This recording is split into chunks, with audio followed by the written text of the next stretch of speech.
Okay. I'd like to call the meeting to order. I really want to apologize. I got stuck in a meeting I just couldn't pull myself away from. I really do apologize, though. Barbara, could you call the roll, please? Okay, we have Commissioners Holloman, Moss, Noonan, Parker, and Sales present. Also, I think we all know that this proceeding will be broadcast at some point in time on Channel 35, and I guarantee it is guaranteed to cure insomnia. So if you have a problem, watch one of these proceedings. We have a report from the General Manager. There is no report today. Let's move on to the normal agenda. I think we do have a... I did have a speaker card for number 2. Okay, I think that's been withdrawn. Is that correct? Nothing to comment on. Thank you. Okay. Comments and requests from Commissioners on operations? Commissioner Noonan? On the March 20th board meeting, I had asked just for an update on the boardroom upgrade projects so that more ratepayers have access to discuss their comments and concerns about potential rate increases and other issues, including renewables and things of that nature. So if you could provide some update in the future, it would be appreciated. Could provide you a brief one now, if you would like. Sure. We've been evaluating different options in terms we often fill this room and becomes a difficulty having access, as you have noted. Mm-hmm. We were looking at the prospect of being able to expand the auditorium downstairs and convert that. That's a relatively expensive undertaking to do. Mm-hmm. And so we are now looking at plans and believe that we can expand this room in a manner that would be far, far more cost effective. And so we're evaluating a plan that we think would double the capacity of this room, add additional audiovisual access, and we are still working on the issue in terms of providing some access up in Owens Valley. If there were now at this point, we think we have the technology that we're looking to do. We need to get a cost estimate on that, and we'll get that for you hopefully by the meeting after this, I think. Great. I think the video conferencing is very crucial. Right. In this day and age, you hear more and more people complaining about gas costs and the inability to leave work for long periods of time. So I think for us to be receptive to our ratepayers that way is very crucial. Right. And like I said, I believe we've centered in on the technology that'll make that work, and we'll get some cost estimates for you. And you'll provide a more detailed Absolutely. response. Absolutely. Great. A written response that lays that out. Great. Anything else, Commissioner Noonan? No. Mr. Moss? No, I just want to pull some items. But Yeah, we'll get to those, yeah. Not at this time, thank you. Public comment, I believe we have 3 speaker cards. Yes, we do. The first speaker is Dr. Tom Williams. Good afternoon. Dr. Tom Williams, LA 32 Neighborhood Council Board member and DWP liaison. So I had to come to see what was going on so I can report tomorrow night. Basic problem. The Board of Directors, Board of Commissioners usually set policy. We're going to discuss item 19 eventually, maybe. And item 19 is about the strategic plan, or whatever it may be now. The question I have is, what are the policies that will have implication in the strategic plan? Is there a set of policies by the board? Usually, boards of directors of corporations as large as this will have a whole compendium of them. And yeah, strengths, weaknesses, goals, objectives, policies, all of these need to be included. However, it'll be based upon what are the policies of this board and the previous boards, if they so involved. Something like for water and for power, deferred maintenance of facilities, 300-year replacement cycles. That seems a little excessive for a $6 billion a year corporation. It's 300 years. So I like the other one of deferred credit, whatever that means. You know, reading through this, you have deferred credit, you have deferred maintenance because there's a lot of leaks, especially this month apparently. So we're quite concerned about the policies of the board. Is there one place where you could find the policies of the Board of Water and Power? Thank you. Next speaker? The Thank you, next Mr. speaker Williams. is Cynthia Gaudioso.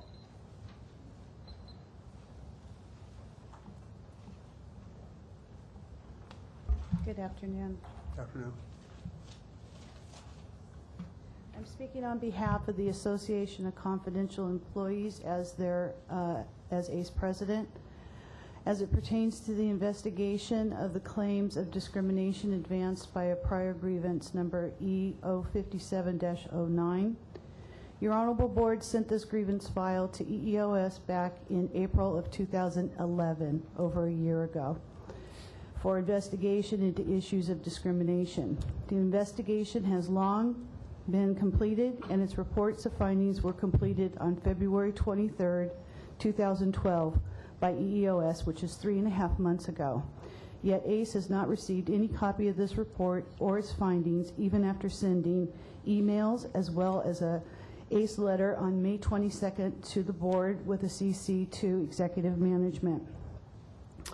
Both active and retired ACE members were interviewed by EEOS with questions pertaining to discrimination, including gender issues, retaliation, cronyism, and disparity in pay issues amongst staff in the Labor Relations Office. ACE finds it highly suspect that ACE and management start an arbitration tomorrow regarding personnel selection in labor relations, which has elements of these matters that prompted the prior grievance and its subsequent investigation. In ACE's letter to the board, ACE pointed out its patience with the investigation, but that patience is now gone. ACE is continuously being stalled by management in receiving documents that they are entitled to as a qualified organization under the authority of the Employee Relations Ordinance. Management has fallen into the bad habit of not following through with its communications to ACE. And for an example, management and the city attorney met 2 weeks ago before the Employee Relations Board over an issue of an unfair employee relations claim, in which ACE agreed to have the UERP dismissed under the conditions that ACE receive a letter giving ACE back their bargaining unit work. That was arbitrarily taken away from them and given to the city attorney's office based on the labor relations director's assertions that it appeared that ACE was affiliating with MEA. In those letters, it was written that ACE had a serious betrayal of their duty of loyalty and of public trust. And the 5 outside Employee Relation Board members of the ERB, they were appalled by the language that was used in these letters prepared by the director regarding the issues. Could you wrap up your remarks, please? Well, would you do that to Brian D'Arcy if he were up here as president or business manager? The board members indicated that especially Frederick Horowitz and Mr. Collins told management that they owed the ACE members an apology, that the words used against them that in the literature sent by DWP and management was hurtful and unprofessional, that their actions were outrageous. In fact, one stated, the response in writing was over the top. I've seen many attorneys attack one another over the 40 years, and my God, wrap up where your did you remarks. come up with these words? You owe them an apology. They represent management and department, and to insult them this way is just outrageous. Please wrap up your remarks. Okay. So ACE doesn't like the idea of having to constantly fight for what was in their battle, what is within their authority to receive. The ERB stated that we need to get together, show each other respect, or else management will get rid of itself by itself. So once again, ACE is stating that any and all reports and letters due to them be done so in an expeditious manner. Thank you. Thank you. The next speaker is Linda Romney.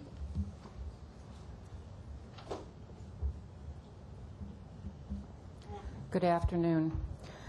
Since March of this year, I have been dealing with Ms. Adams, Assistant General Manager John Shin, and your 2 new employees for customer relations. And this is on a corrected bill. I still have not received any response. Constantly making phone calls, nothing's happening. Also would like to address having to do with what was previously discussed as far as the policy of the DWP. In no less than 40 letters to the general manager and the assistant general manager, John Shin, I had requested documentation or the site, the rule that had to do with underground water leaks. I was subjected to, for the first time, an underground water leak. I was not aware, since the pipe was under the house, that there was excessive water. I was told that there would be 100% credit, and then that credit was not issued. In fact, what they did was they disconnected my service, a senior citizen and disabled, for over a year. Then I requested a commissioner hearing, and at the commissioner's hearing, then your still general manager, Latice Williams, who quite frankly should be fired, she committed fraud. In her written documentation, she stated that I was only entitled to 50%. At the same time, there was a star which showed that if you're a senior citizen, you're indigent, and your sole source of income is Social Security, that you're entitled to 100%, which is what the field investigator stated. Meanwhile, I have every single tree that has been of long establishment since 1979 dead, uprooted out of the ground, dead lawn, and I'm still fighting, and still nothing is being done. Where is the integrity with the Department of Water and Power? Where is the integrity with the Commissioner's Office? I had also requested through a Public Informations Act, and still have not received the information back, having to do with your hearing officer. And the question asked, how many meetings did she officiate? How many, if any, were in favor of the ratepayer? It has been over a year, and I still have not received any response to my public information requests. Thank you. Thank you. Is that for public comment? That was the last speaker for public comment, yes. Is there a motion to approve the minutes for March 27th and April 3rd? So moved. Commissioner Noonan has to recuse herself. She didn't attend those meetings. All in favor? Aye. Opposed? Motion passes. I think we're going to pull item 12. Is that right, Commissioner Moss? Actually, I'd like to pull items, I don't care about 12, but Okay. I'd like to pull 13, 14, 16, 17, and 19, please.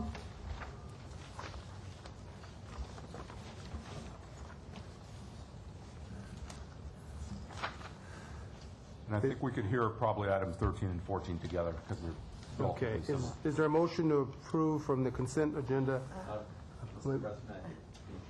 Yeah, I'm sorry. I would like to pull item 22 just as a follow-up to the correspondence that has gone on between the department, the board, and some correspondence we received.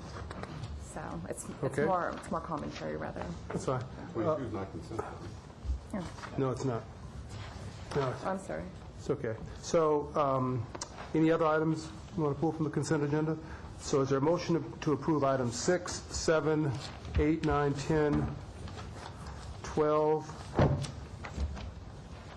and 15? So moved. And 18? Second. 18, I think you requested to pull 18, didn't you? No, 19. Oh, okay, and 18. Is there a motion? There is. Second. Any objections? Hearing none, motion passes. So why don't we go to item 13? Who's presenting item 13?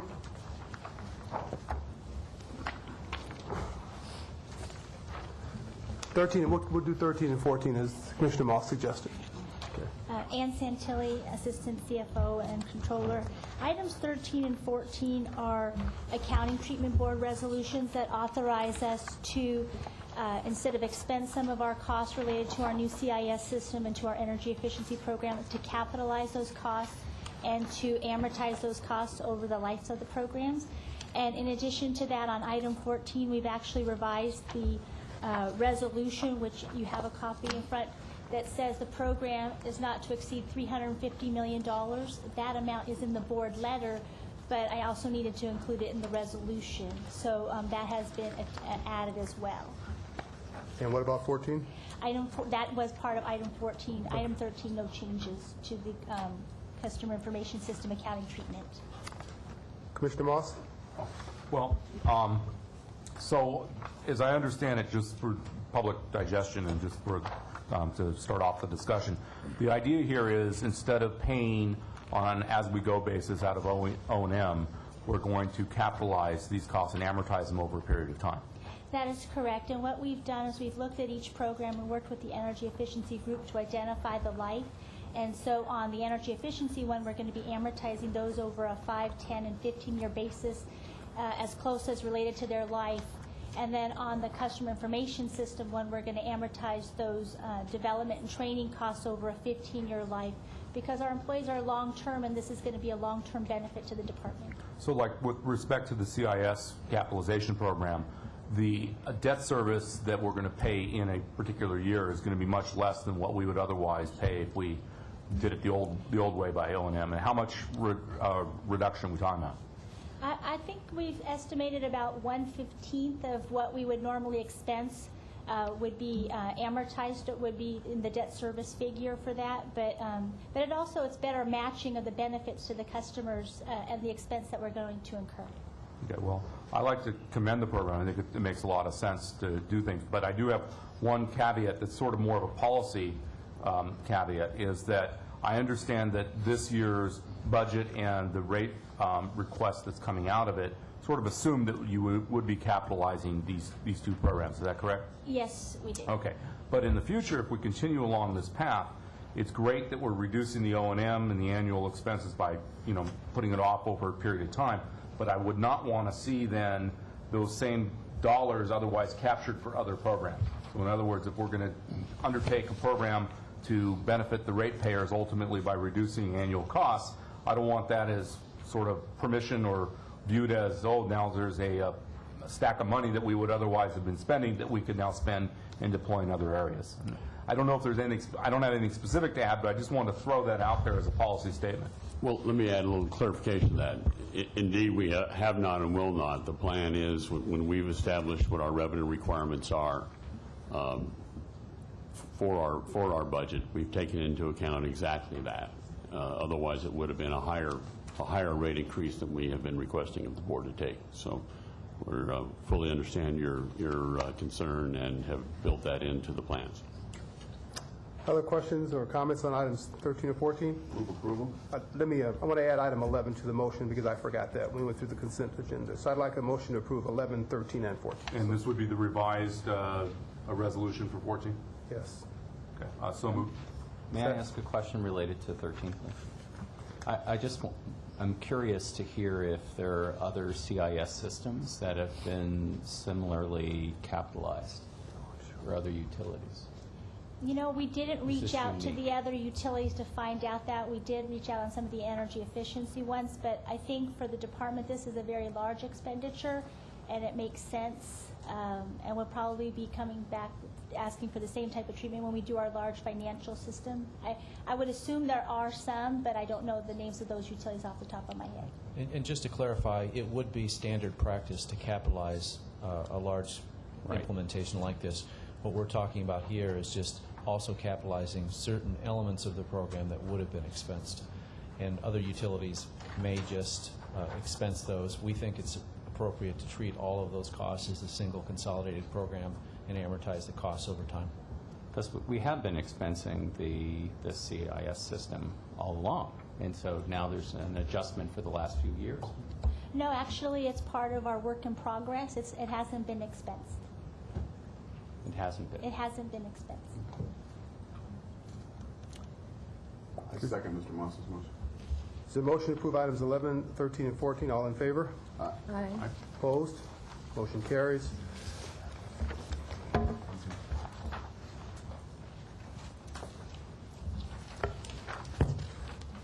Item 16. You may. Item 16? Mr. Lieber, or no? I can speak to that. So we have a motion here that would appoint the department's financial advisor team for a period of 3 years. We went through a comprehensive process to identify and invite interested firms for this work. Mr. Ignacio can talk a little bit more about that, but we did come up with a recommendation to select a total of 4 firms that would assist with this work. 2 general contractors, and each firm would have subcontractors for part of the work. We think that this team will be the most cost-effective approach to getting this work done and advising the department on complex and very important capital funding transactions over the next 3 years. Would you like to add anything, Mr. Ignacio? No, I think he summarized.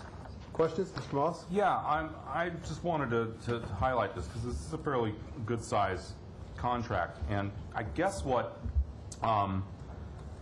troubled me when I was reading the board letters, I've seen some of these names before, and I've also recalled that we have been asked to approve consultants for financial matters and for bond financing advice in the past, and I'm just wondering, why again do we need to do this? I mean, I think, at some point, don't we have the capabilities in the financial services department to be able to, begin analyzing these things? And how does this stand in relation to all the other consultancy contracts we have in this area? The use of a financial advisor in bond transactions is very, very common. It's, in my opinion, money well spent. A lot of times, underwriters will come to us with ideas. We haven't necessarily heard of these ideas. To have an independent party who has expertise advise us on whether these are truly in the best interest of the department is of significant value. We're talking about transactions in the hundreds of millions of dollars range. This is a very small premium to get some independent, objective advice on these ideas. They also provide expertise very specific to the bond transactions of the type that we may not always pick up on over time. Okay. Well, let me ask the question this way then. Is there anything about this particular specification that overlaps or is duplicative in any way of any other contractual relationship we have with Pratt at this time? No. Well, this contracts are for independent financial advisors, independent debt financial advisors. So currently, the contract with Pratt is expiring on June 30, 2012. And we sent out an RFP, and they responded, and we're choosing them. So the answer is no. Okay. All right. That's fine. Commissioner Noonan? Thank you. I have questions about the RFP process. 41 notices were issued. We only received 6 responses. And I do appreciate the department reaching out to those who decided not to respond so that we get information as to why we're not getting more bids. But one of it says, a couple of the firms were not acquainted with the department's needs. And I just really felt that was a very weak answer. I'm hoping that we're doing substantial communication so that if people aren't acquainted with our needs, we take the time to educate them and put together a profile of the requirements so that we're not constantly receiving bids from the same vendors and we're reaching out to a bigger market. Information about the department is available if they ask. We would probably, next time we send an RP, we will ask them or provide a link to the POS or the official statement which describes about water and power system and what our needs are. Yeah. So you're suggesting they didn't even read publicly available data? I'm not sure. When we asked them for the reason why they didn't respond, they just said what we said here. I'd like to comment on that.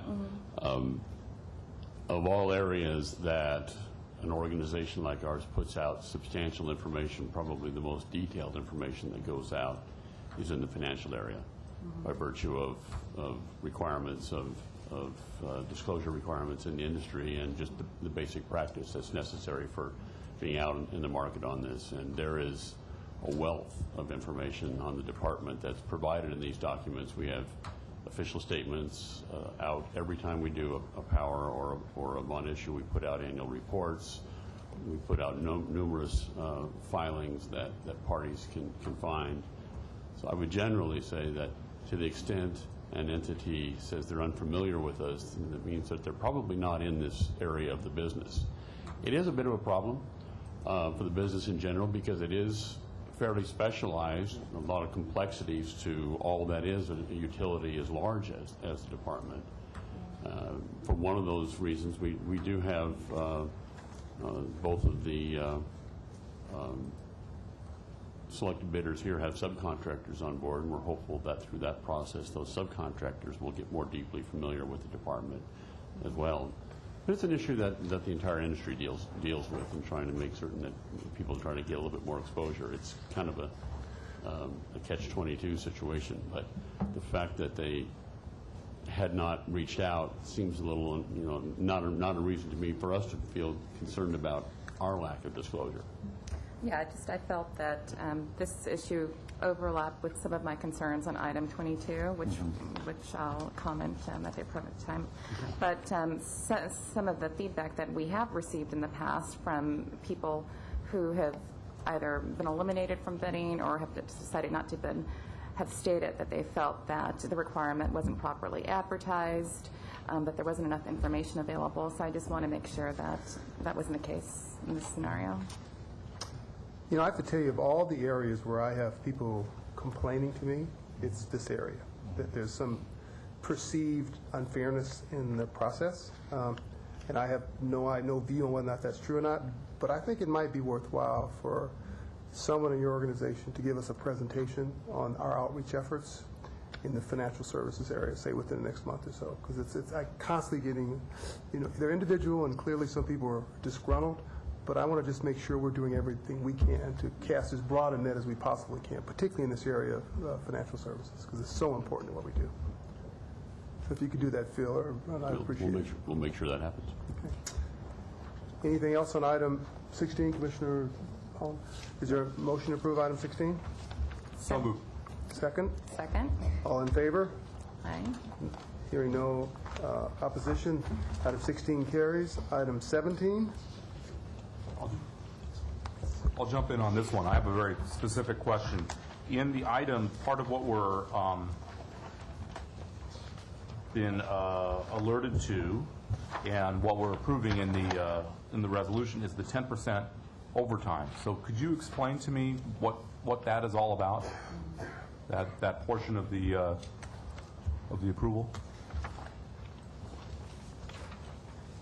In one of the MOUs with the IBW, there's a provision that if there's work that's to be contracted out, there's a 10% provision that would be offered to those that would be in the section that would do that work. So in this case, the appraisal work, we have an appraisal section, and the 4 members that are in that group would be given the opportunity to do overtime in accordance with that MOU provision. Okay, so in other words, since we're not having our own in-house people do this, as a sort of compensation under the MOU, they get to qualify for 10% overtime to do what they're supposed to be doing anyways? Well, this is work that ordinarily they would be doing. To the extent that it's bargaining work that would be contracted out, that's when I believe this provision would apply. Okay, I just wanted to clarify what the 10%, the source of it was. Other questions on item 17? Is there a motion? There is. Second? Second. All in favor? Aye. Item 17 carries. Item 19. Item 19. Phil? Oh. So the department has been working on a strategic plan. It's something we would like to publish in the next couple of months. We've conducted a lot of work. We're close to being able to have such a document available. We think it will be important support to go along with our rate proposal. There is some remaining work, however, and we need some additional funding.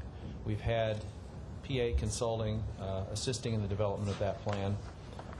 We need some additional funding for them to actually take the work product over the finish line. There's also some additional work that was committed to subcontractors early in the process that we believe is important to undertake, and we need the additional funding in order to complete that work. So we've gone back, reworked the contract with them to specify exactly what steps are left in this process, who's going to be responsible for it among the three firms that are assisting, and we've constructed a work plan that will require $136,919 over the course of the next couple of months to complete this effort. Questions? I do have 2 speaker cards on this one. Oh, Let's have the questions first. question? Okay. Commissioner. All right. Can you be a little bit more specific? What additional work is being asked of PA in this instance? I mean, and in relation to that, is there a draft of the strategic plan now? We're very close to having such a draft. We've got the pieces that are still being worked on internally. We have about 8 strategic priorities for the utility, and we're fleshing out exactly what would be involved in each of those, what initiatives will go along with it. We will be in a position to share that with the board in probably the weeks ahead. I think the answer to Commissioner Moss's question is there were some fundamental analysis that were not done. And to complete this exercise, we need to do those analyses. So we're talking about the SWOT analysis? Yeah. This Correct. probably should have been done at the outset? Probably. Yeah. And so how closely does this generally align with the strategic planning process that was undertaken under the general manager, Nahai? Or is this a completely fresh new look at this? No. I could probably speak to that better. There was a strategic plan that was put together. The analysis was undertaken prior to me getting here, and it was done in a relatively unorthodox sequence, in which the strengths, weaknesses, opportunities, and threats, otherwise known by its acronym SWOT analysis, was going to be done after the basic strategic planning effort was put together. That's not normal in my experience. So there was a good body of work that was done, very operational type of work that was put together. We're now adding the SWOT analysis on that and taking the body of work that was done, modifying it to reflect that assessment of the external and internal strengths and weaknesses, opportunities and threats.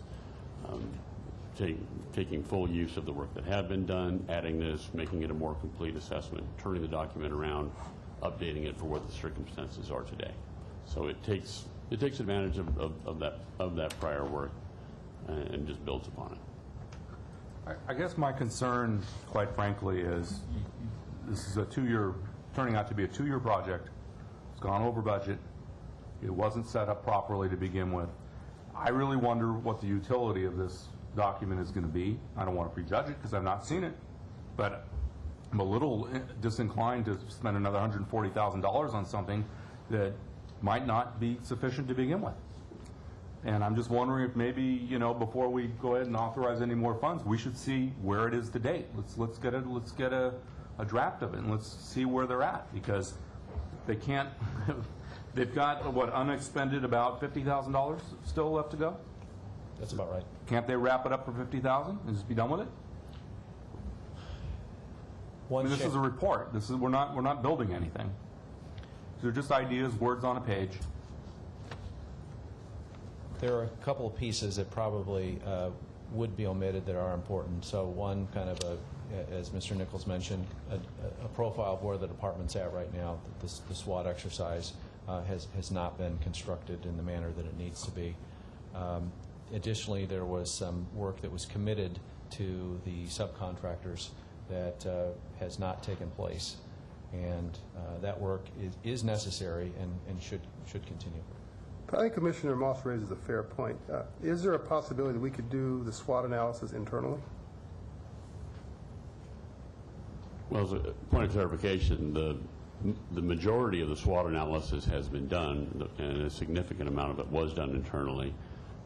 We did have efforts by PA Consulting to help facilitate significantly that process. This is a situation where we're moving forward on all the programs that we're dealing with and trying to follow what is very much a set of changing priorities, many of which we've spoken with as we're talking about our budgets and our rate plans and all the regulatory mandates and the changing horizon that we're constantly facing. Ideally, it would be nice if you could just put all of those things on hold, sit and do a strategy, and move forward. Unfortunately, we don't have that luxury, and nor do we have the abundance of depth of additional people below the senior management to take the time to work through this, to be quite honest with you. So we have been trying to, in fact, try to plan the design of the bicycle while you're riding it, and that's largely what we're doing. And I will take a lot of responsibility for having that strategic plan not having been done, because I did put it on hold when I came in and saw that it was missing a very critical piece. Why it was structured that way before I got here, I can't answer. The person that did that is no longer here. I believe that we're running a half marathon here, and we're down the home stretch. I think the document will be a substantial document. I think it will lay out priorities, challenges, policies that are put largely in one place. Lay out the issues that we have to deal with and the key actions that we believe that we need to take as an organization to face those. The value of which I think will be significant. I would have liked to have had it done a year ago. The reality is trying to get that done with everything else at the same time has been a challenge. We do need some additional assistance to get this document done. We do intend to have some additional discussion with this board before it's finalized and have some public discussion about it between the draft and the final to be able to get that input. And I think it's of value, and I think it would be virtually impossible to get this document done on a timely basis and have it reflect the value that's been invested in it already if we tried to cut this short. Well, let me ask you a question then. The term of the current agreement expires on August 3, 2013. Right. So it's a little, what, 14 months or so? Correct. When are we going to get the draft? I expect we'll have the draft. I would like to see that you have the draft in the month of July. This July? This July. Okay. That would be good. So what I hear, I recall from the last go-round on the strategic plan, one of the most key central areas of concern with this board, or the Board of Water and Power Commissioners, was that we were the policy-making body of the department. And to form a strategic plan, there needs to be an iterative process with this board to be able to provide that direction. So rather than receiving a plan where everything's been thought out already, the entire analysis has been performed, it's being done absent the advice and counsel of this body. So we want to be certain when we roll out with this new draft that it is indeed iterative and that we play a central role in determining the direction of the department. well, there is no magic for doing a strat plan. I've done hundreds of them. They get done different ways, right? And I think what managers are saying to us is they think we're far enough along that by doing this additional work, they'll be able to present us with a viable draft of a strategic plan. To me, that makes sense. By July. By July. So is there any other questions on this? Is there a motion? So moved. Is there a second? Second? Any, all in favor? Aye. Aye. Any objections? Motion passes. Item 20. I had two speaker cards on. Oh, I'm sorry. Ooh. Is that you, Dr. Williams? I'm so sorry. I'd never want to forget you. Would you please come up? Do we need to remove that? We will. Vacate that last vote? We'll vote again, please. Is the vote recorded? Yeah. Okay. Yes. Strategic plan. There are things that they state will be expanded for the, oh, by the way, 60% of the schedule is completed. How about 60% of the funds? Have they been spent already? You're asking for a 25% increase for a few months? I don't know. Only one deliverable was required, although the scope of work is completion of draft strategic plan, including mission, vision, objectives, goals, initiatives, and SWOT. That's only one part. Then there is the creation of the outlook and profile sections of the strategic plan. And then, oh, you got to have some meetings. I hope that the neighborhood councils will be considered external stakeholders, whatever that means, and maybe even the public can be allowed in. And then it's the last one, scope of work, expansion, development of the strategic plan document. But in the deliverables, there's only one item cited, and that's a presentation framework or protocol for the strategic plan may be modified consistent with the stakeholder audience, whatever that means.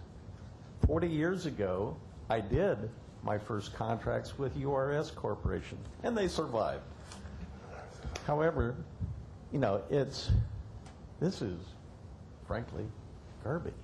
Thank you. Okay, I have one more speaker, Linda Romney.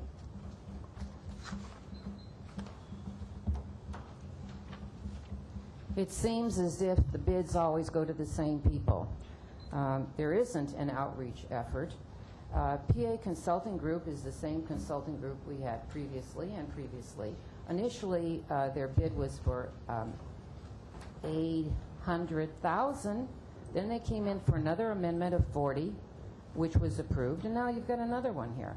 Now this is the very group that last year when we met at the Van Nuys Marvin Broadway and asked for the circulation of the group, and I had a sheet that went out, your president of this group, of the consulting group, says, oh no, let's stop this. I will share ours with you. And then, of course, I've written her numerous letters, and she refused to do so in writing. This is also the same group as last year that I attended every single one of the rate increases, and we could not speak in a large group. We couldn't ask any questions. They divided us up into small little groups. And then what they put on the board was, oh, how many of you are willing to vote for increases in electric? And here's your choices as far as the electric. And then we were told, oh, and don't worry about it, you can vote more than once. Now, where is the reliability in that? So when you're talking about their strategic plan, it is a strategic plan against the ratepayers, because at no point is there any reliability ever given to the people who are paying the bill concerning these items. Now, if all you can do is when you have an initial bid is make it as low as possible, get the bid in, and then come back over to you, and you just simply rubber stamp every single one of these without having the proper backup. I have never in my life seen an executive admission such as this that simply comes in without any backup data and just allows this firm to go forward. There is absolutely no reliability. That's why when you're having these meetings concerning the rate increases, you get 6 and 12 people. According to your general manager here, Mr. Nichols, he stated that. You're not going to have the ratepayers coming aboard because they know that there's nothing that we say that counts for anything with any board. It's just a waste of our energy, a waste of our time. All you're interested in is our money, and that's it. Thank you. That was the last card for this item. I'm sorry, could someone restate the motion for item 19? Just someone move it again since we've now had a hearing. I move approval for 19. Second? Second? All in favor? Aye. Opposed? Item 20.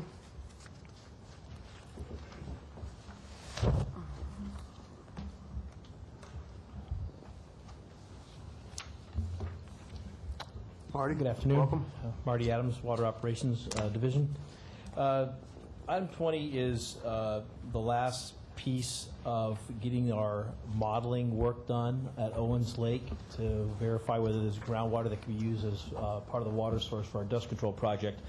Back in January, we brought to you the first of the two pieces. This is the second one, and that was to extend the contract by 9 months. It's the same contract we initially had in place, same amount of money, but this is where we had trouble getting permission from the landowners, State Lands Commission, also probably Great Basin and Eno County Water Department, working out an agreement by which we could use the Great Basin wells that are situated on Owens Lake in order to pump those wells so that the 30 test wells that we drilled could then get accurate measurements.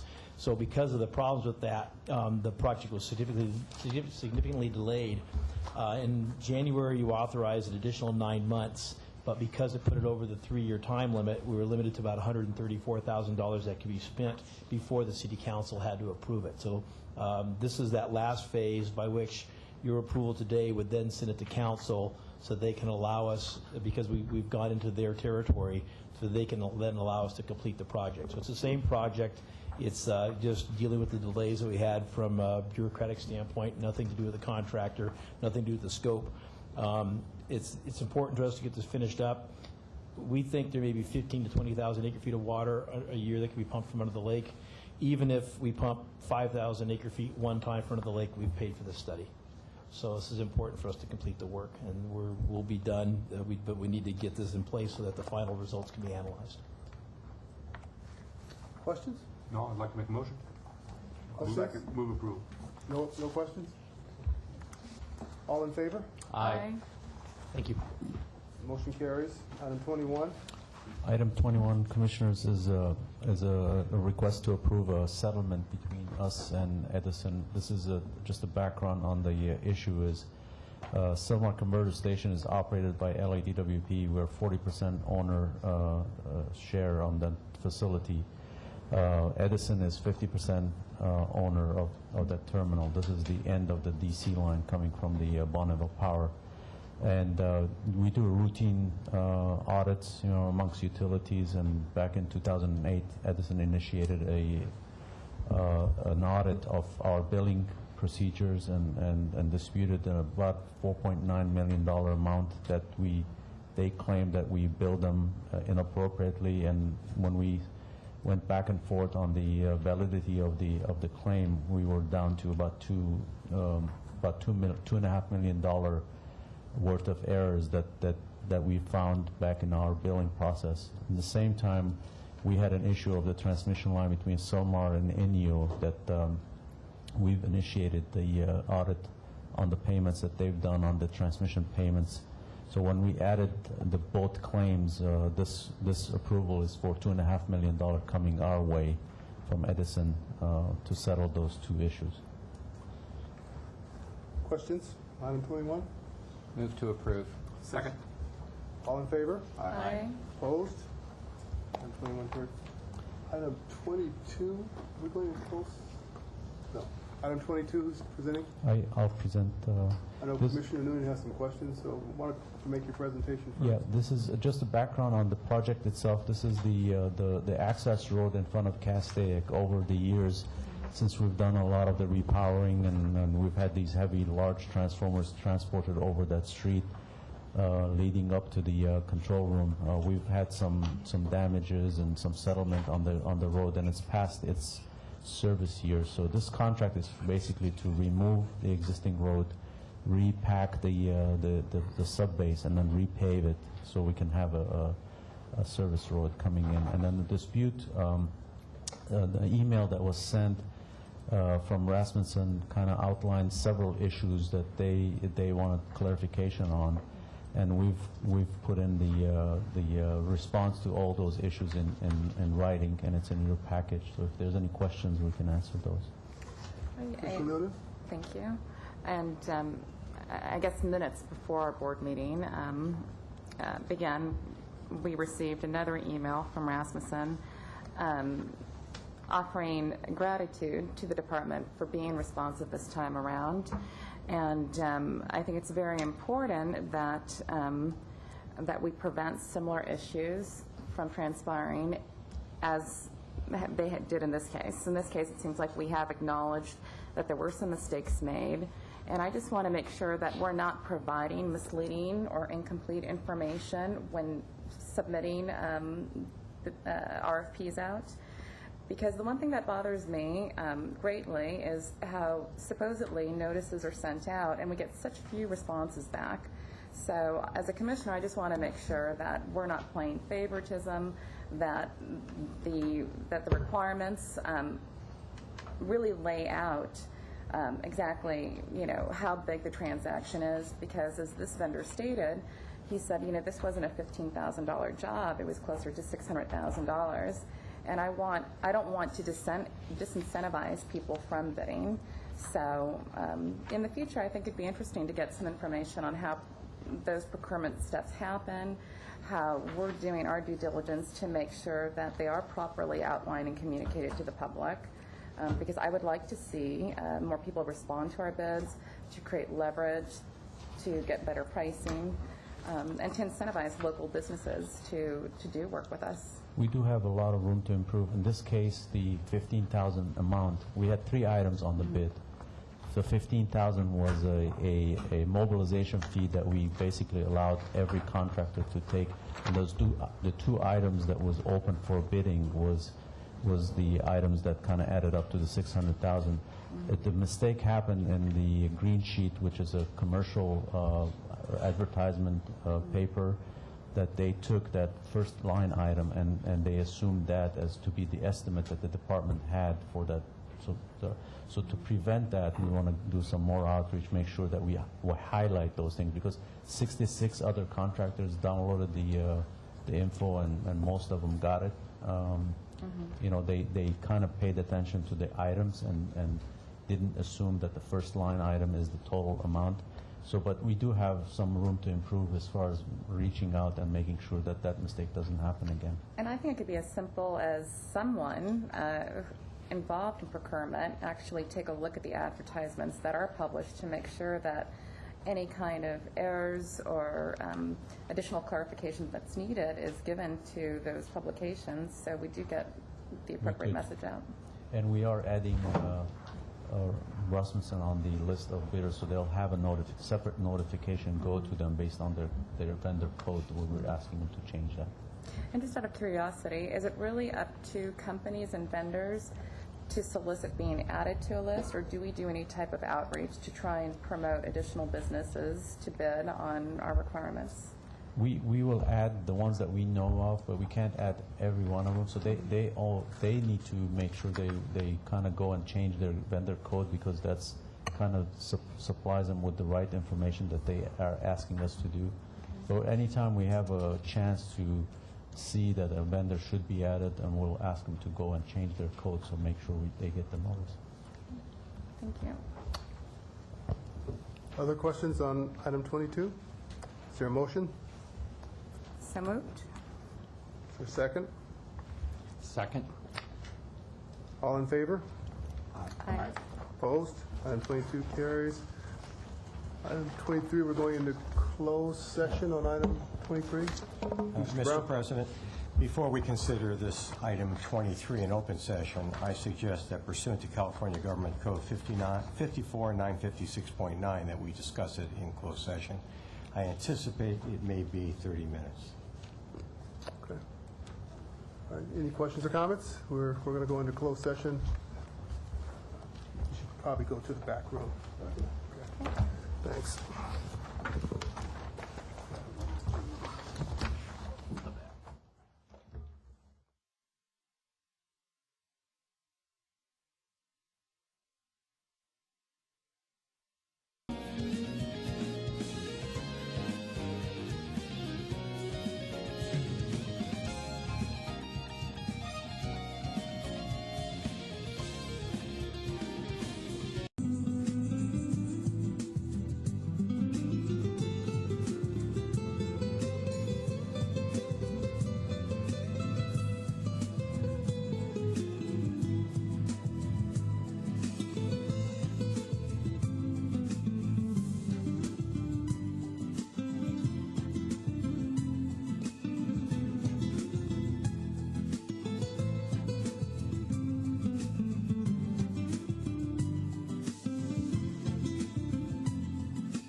Recording. We're back in session. Those of you who are still here, thank you for your patience. Item 23, can I get a motion to defer item 23? I'd move deferral of item 23, please. Second. All in favor? Aye. Aye. Any opposition? Motion carries. We have item 24 on filed items. I do have one speaker card for Well, then let's have the speaker. Dr. Tom Williams. Are you still here? Can we check and make sure Dr. Williams is not outside, or is maybe? No? Okay. Okay, that was the only card for 24. Are there questions on the filed items? Yes, Mr. President, I have a quick question for the power system. I notice in the report there's no mention of IPP and its current status of whether it's generating and we're receiving electricity. It is. I'm happy to report the unit came on with no glitches, and it's full load right now. All right, thank you. Other questions? Then all the reports are deemed filed. Item 25. Are there questions on the RPS update? Just file item if there's any questions. Yeah. Are there questions? Okay, hearing no questions, that item's deemed filed, and we'll adjourn into closed session. Do we need to give the admonition again, or? At this time, we'll recess in a closed session to address the items on 26, and in accordance with 54957 of the Government Code, we'll report any final action taken thereon. Thank you. The April report